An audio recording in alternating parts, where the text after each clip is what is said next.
Thì xin chào các bạn. Thì hôm nay là mình mở hộp cái bộ keycap của tàu khựa nha các bạn, của China.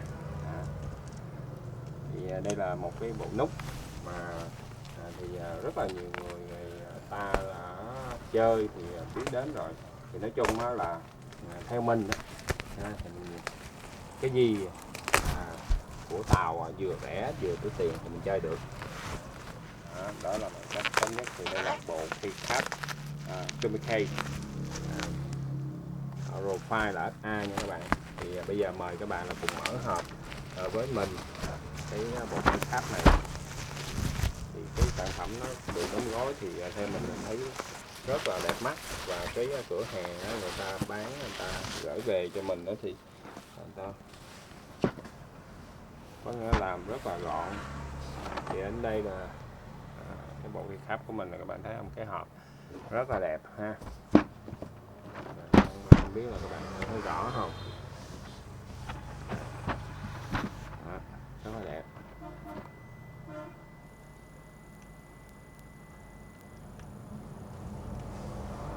Đó, điều chỉnh nó về cái phần ánh sáng tí xíu cho nó đẹp.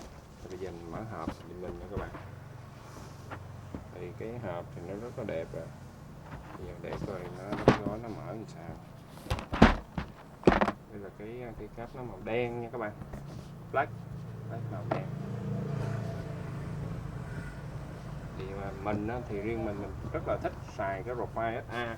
Thì các bạn thấy ha, nếu mà trong tất cả các profile mà cây cáp thì cái cáp profile SA là cái profile rất là đẹp. Mình cũng thích cái profile nữa là profile MT3. Profile MT3 thì cũng rất là đẹp.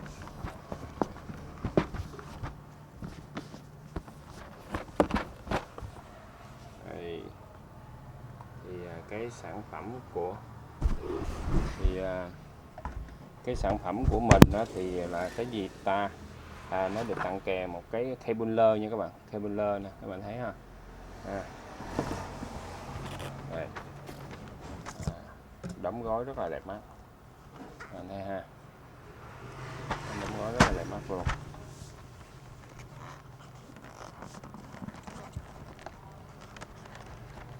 Để trong một cái hộp nhựa. Thì hình như cái bộ này là 151 nút nha các bạn. Chia ra làm cái mấy hộp để mình coi nha. Đây là tới 3 hộp nha các bạn, 3 hộp luôn. Thì cái sản phẩm này thì được lợi một cái là nó sẽ sử dụng được cho những cái bàn phím mà gaming luôn. Ví dụ như bàn phím của Corsair hay Razer đều sử dụng được. Còn những cái sản phẩm khác mà bộ keycap khác thì nó lại thiếu những cái nút, và đặc biệt là những cái nút paper dành cho những cái sản phẩm gaming nha các bạn. Bây giờ mình mở ra mình xem cái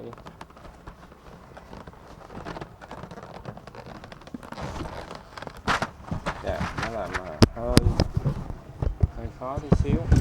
Các bạn đợi xíu.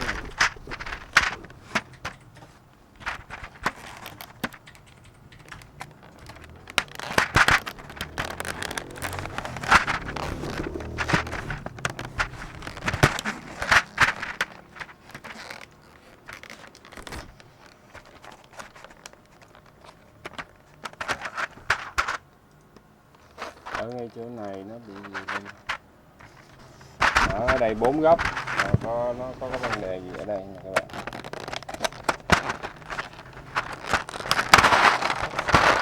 Mình mở từ từ nha.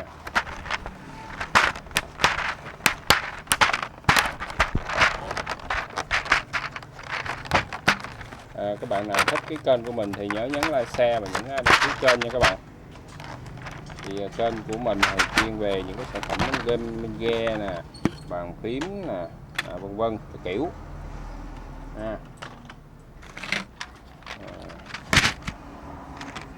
Rất là cái keycap này thì các bạn sẽ thấy nè,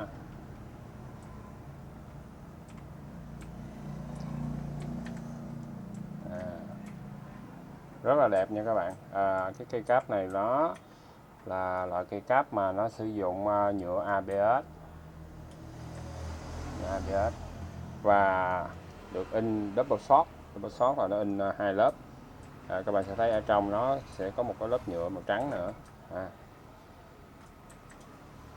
Khi mình rờ lên đây, mặc dù là được in double shot nhưng mà các bạn sẽ thấy là khi mình rờ vào đây thì nó sẽ không có cái cảm giác là giống như chúng ta hơi sườn sườn nhám nhám ngay cái chỗ cái phần ký tự ở đây.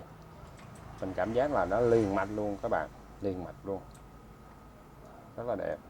Thì cái này thì các bạn sẽ sử dụng cho những cái bàn phím màu đen thì theo mình nghĩ thì nó sẽ đẹp hơn nha. Các bạn thấy không? Đó, rất là đẹp nha các bạn. Rồi thôi cái clip mà mở hộp cái sản phẩm này thì mình đến đây là mình kết thúc ha. Rồi các bạn nào thích thì nhớ nhấn like, share và nhấn đăng ký kênh, ủng hộ kênh của mình ha. Xin chào tạm biệt các bạn. Ở đây là mình sẽ quay cho thêm cho các bạn. Nó gọi là 3 khe, rất là nhiều nút nha các bạn.